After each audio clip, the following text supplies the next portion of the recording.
Ladies and gentlemen, boys and girls, welcome to another episode of Battling with Bourbon! And today on Fresh Crack Friday, we have a brand new release.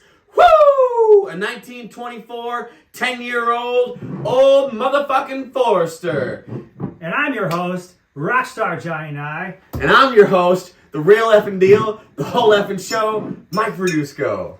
Now this guy is an addition to the Luxrow line, or not Luxrow line, Old Forester line, and it's the first age-stated release of the line other than the birthday bourbon. The birthday bourbon is usually about 12 years old.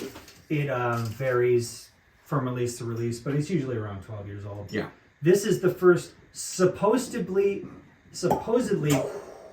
regularly available release, which it isn't yet. But it's supposed to be a available release. Oh, very nice. But it's got a really nice color. It's 10 years old, and we're gonna see if what's the SRP on this one? It's $115. $115 for 15 for a 10-year. Woo! And Okay, so that's a little bit. It's a little pricey. It's a lot for a 10-year, especially when there's a lot of available 10-year-olds for much less. So we're going to see if this is special or if, it's just another gimmick. I do like the purple ribbon on it. I do think that's a pretty color. If it says anything special about it, I'm not sure if this is specific to this bottle or this is on every bottle, but it says the whiskey distilled by us, and we are responsible for its richness and fine quality. Its elegance flavor is solely due to the original finest development with care. There is nothing better in the market. So you heard it here first, guys. There is nothing fucking better in the market than this. And this is somebody brown, It's Brown Forman, I believe. Yeah, they make Old Forester. Woo! But another note on this, it's 100 proof.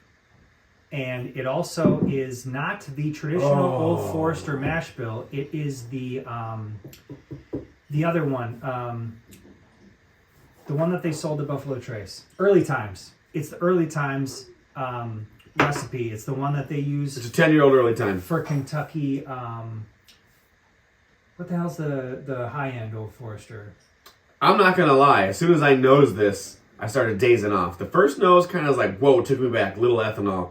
But then I let my mouth open up a little bit. And the nose on this is fantastic, guys. It is really good. Fan-fucking-tastic. It is really, really good. It's a lot of cherry oak, vanillas, caramels. Yeah, a lot of cherry oak vanilla. That's perfect, actually. Holy shit. It smells like it reminds me of a cherry Coke. Very reminiscent of a cherry Coke. Yeah. And I don't mix often, but in the summertime, depending on how this hits on the palate, I might mix this with a cherry Coke. This smells amazing. Wow. This smells really, really, really good. Yeah. This smells like the best 12 years I've ever had, but it's a 10-year. There's some viscosity, but not a lot. It's definitely not, the legs of an angel.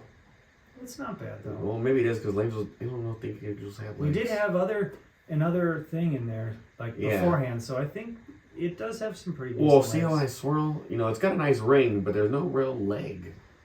I think the legs, might be from previous. All right, I'm going to give it a little chew. Yeah, let's see what happens.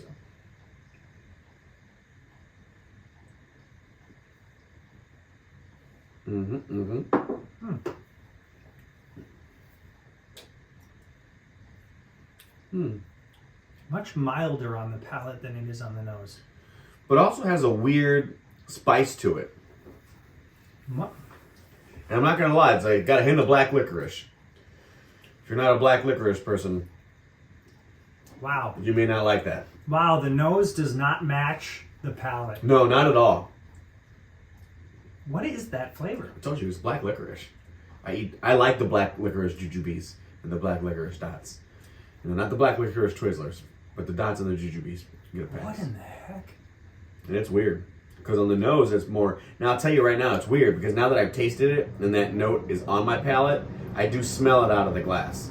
But before it was on my palate, it was there. I like it. Oddly enough, I'm not going to lie. I've heard mixed reviews on this. I was going in expecting not to like this. It is definitely weird. It is definitely a black licorice. But I like it.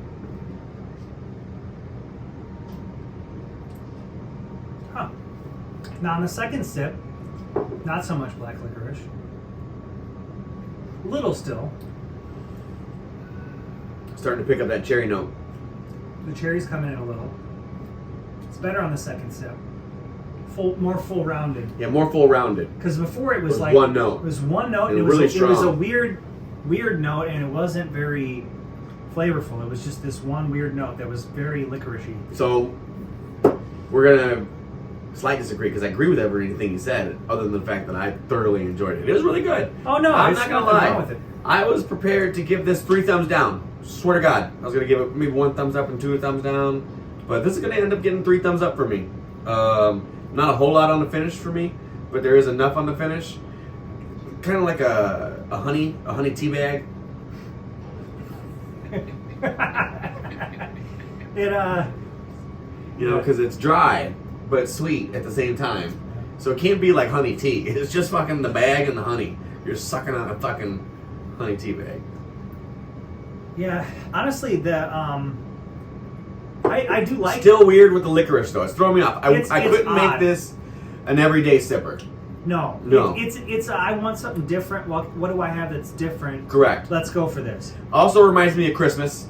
You know, I can see this being a cold Christmas. Oh sure. A Christmas Day drink. You Yeah. know, October drink.